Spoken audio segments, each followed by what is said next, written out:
Season's greetings, geeks and nerds from Lazy Universe and White and Nerdy. You know, during this special time of year, what are some of the things that you think about? What are some of the things Christmas related that you all think about? Hmm? Rudolph flying through the air, his little nose going so bright. Frosty leading the children on a magical parade so he can save his own life. Maybe perhaps you remember when Santa Claus took his first adventure to the North Pole to find freedom and to make children happy. Maybe also you probably remember taking that first train ride on the Polar Express, discovering that Buddy the Elf was not actually an elf. But, you know, judging by the title of the video that you clicked on, you probably are thinking, nope, I know the most festive of all those things, zombies!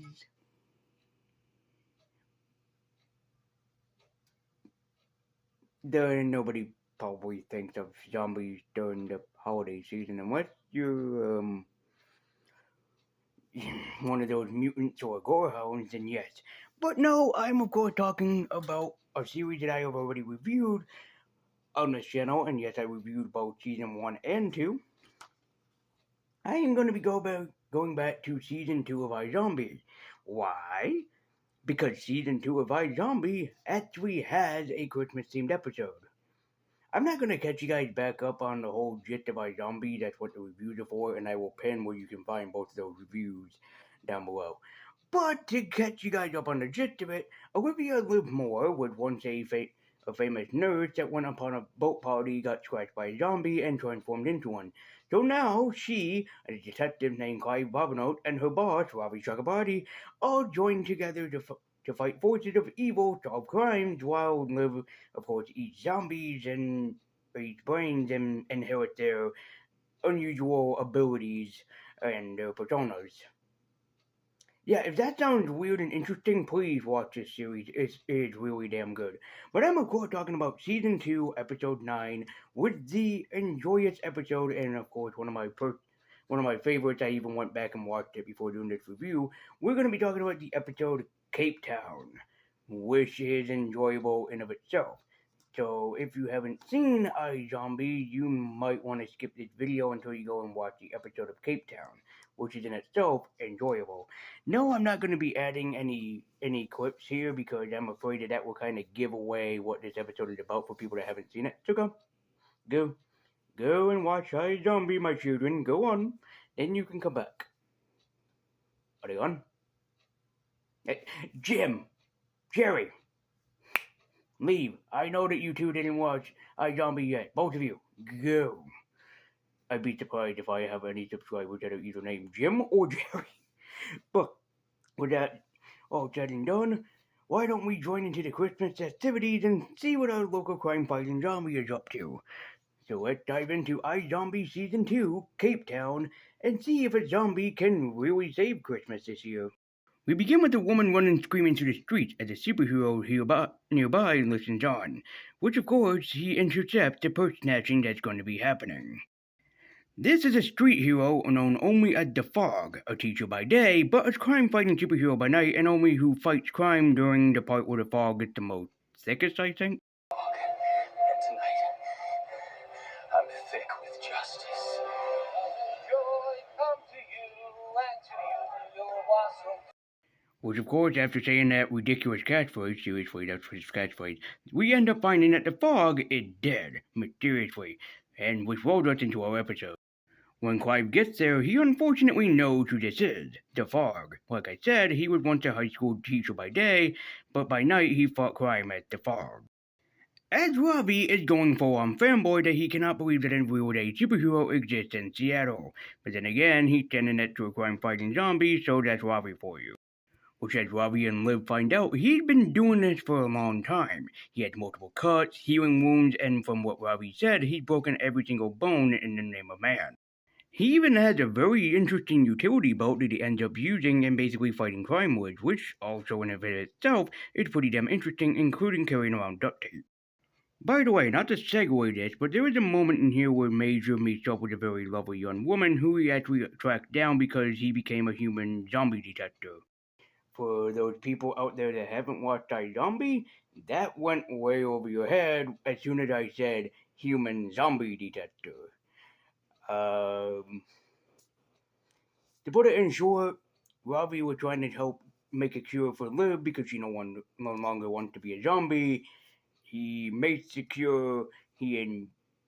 Liv injects one of the serums inside of Blaine, the main villain of iZombie, and the other one inside of Major to save him because he didn't want to be a zombie, but Liv did it to save his life. So, out of contrast to this, they both turn back to human, but they both are human zombie detectives. If a zombie comes near them, the hairs on their arms like stand up, start twitching, doing whatever. So, yeah. There is a moment there, and the reason why I bring this up is for that it's one of my favorite moments in this special.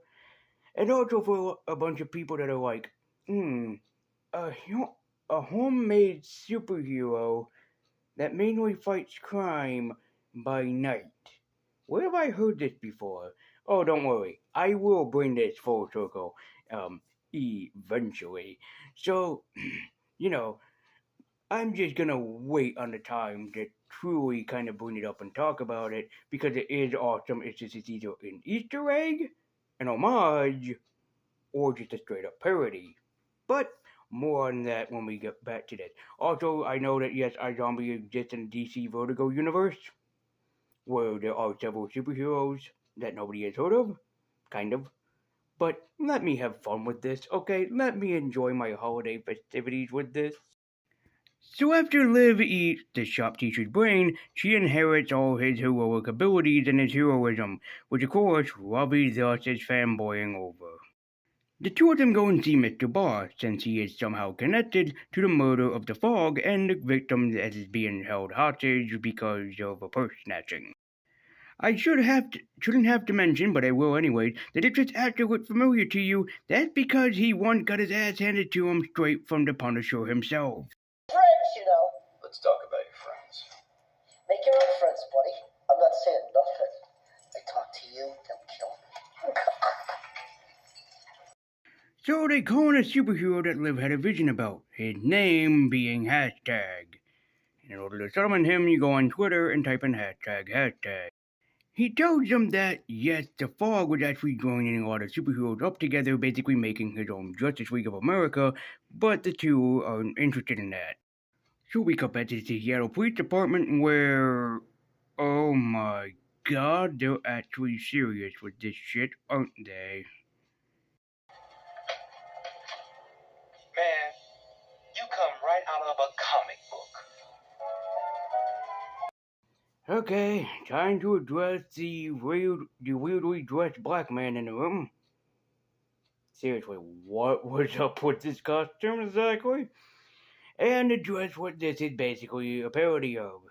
And if it's not blatantly obvious to a bunch of fans out there of this comic book series, or movies, if you guys have seen both of these movies, it's pretty damn obvious to me that this is a reference to, of course, Kick-Ass.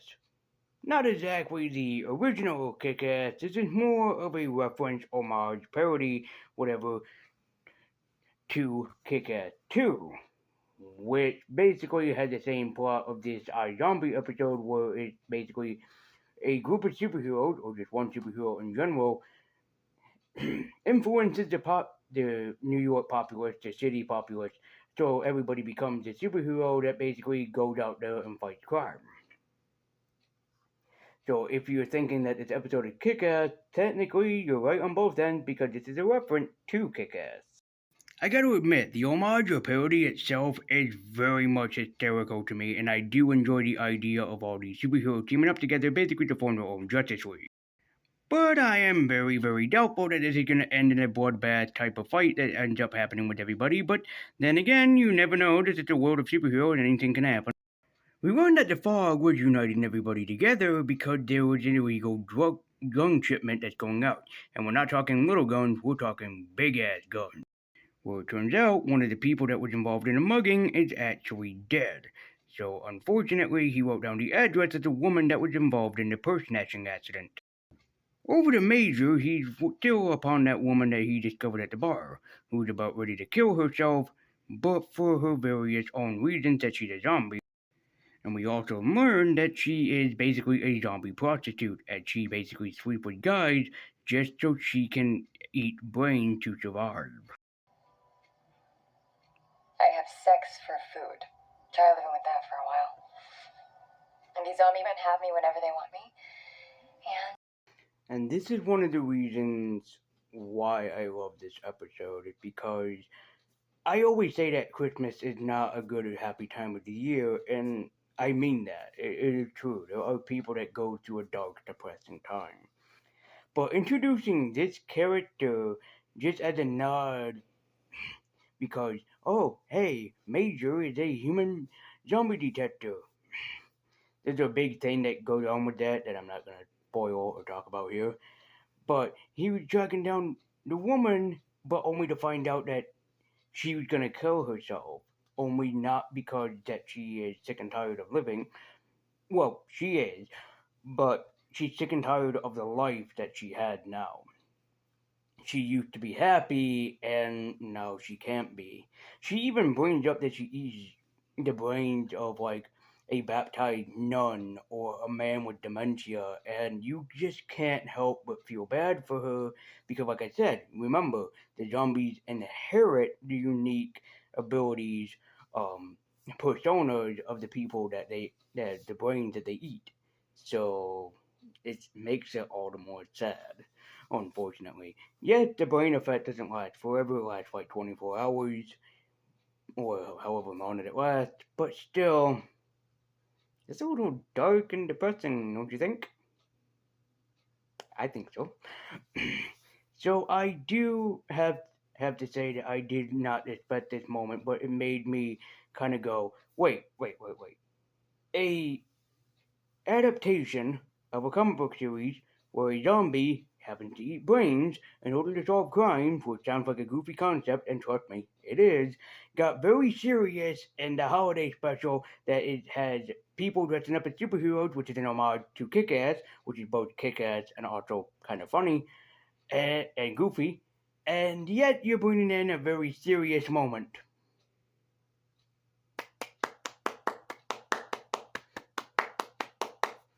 Oh, I wasn't making a joke or anything. I just have to applaud the series for actually having a very impactful moment that will even teach kids watching this, like, oh, damn, this can happen to good people. And unfortunately, yes, it can.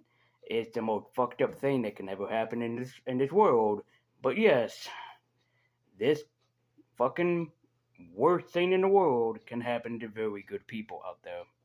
Meanwhile, where the guns are being sold, we find out that Liv is there, of course, in ridiculous costume attire, going around and punching crime because she can. If this feels like Violent Night to some people, you're not exactly wrong, because I thought the same thing while going back and rewatching this episode again, like, this could be an homage or parody to that of Violent Night. So Liv saves the mugging victim, Mary Contreras, in the hope that she could, redeem her for everything that has happened to her, and especially for her being a mugging victim. Which of course just means that Liv finds a suitcase checked full of money, with Contreras knocking her out, meaning that yes, Contreras was behind it all along. Robbie finds Liv on the ground, of course knocked out unconscious, with Mary Contreras gone after being shot by the one and only Mr. Boss, one of the other main enemies of the series. Which when Clive finds out what Liv has been doing, he is not very happy with his partner, and of course he regrets then bringing her with him upon the force and helping him solve crimes and murders. Leading us that yes, Clive basically breaks up with Olivia, breaks up their partnership, so she is no longer going to be working with him, but she needs this one thing, but he apologizes that she can't have it. As we end off the episode on a cliffhanger, but a cliffhanger that I will not be spoiling for people, but let's just say that Hope had basically been forced down the toilet for poor Ravi and everybody else. And so that was IZombie Cape Town, the Christmas themed episode. I think that there was another one that eventually is around like in season 3 or 4, but for this one, I highly recommend it. It's a damn good goofy concept episode, which is what you should expect from a series like IZombie that has a lot of strange and yet goofy episodes. The homage to Kick-Ass was wonderful. And I really do enjoy seeing Ravi, my favorite character, kind of being me and going like completely nuts and berserk, like superheroes exist in this world and everything. Like it's adorable and it's funny all at the same time. So, guys, I just want to say thank you so much for watching. But I am recommending this episode of iZombie Cape Town. I recommend watching the entire series, not just this episode in total, because I skipped over a lot of things that aren't necessarily important, only because there's a lot of characters and stuff that ties into one another in every episode. So if you don't start with season one, you're going to be very confused by the time that you get to this episode. But I still recommend checking out Cape Town. It's a goofy episode, it's funny, it has some great acting in it, which of course I found out while trying to look for a thumbnail to use for this video. Rose MacGyver had started a Christmas Hallmark movie. I don't know how to feel about that. Anyways, I still recommend Cape Town. It's goofy, it's funny, but it's a holiday classic, and it's sure to fill you up with some Christmas cheer, so I'd give it a watch.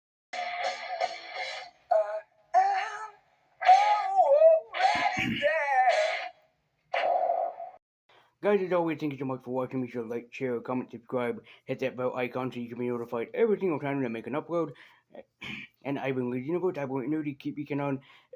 And if you want to support the channel, the best way to do so is by liking, subscribing, commenting, and hitting that bell icon like I said. You can also join me at Twitter with the link in the description down below in case if you want to see whatever else that I'm talking about or doing. And yes, please do again check out iZombie and check out the episode Cape Town. You will not be disappointed.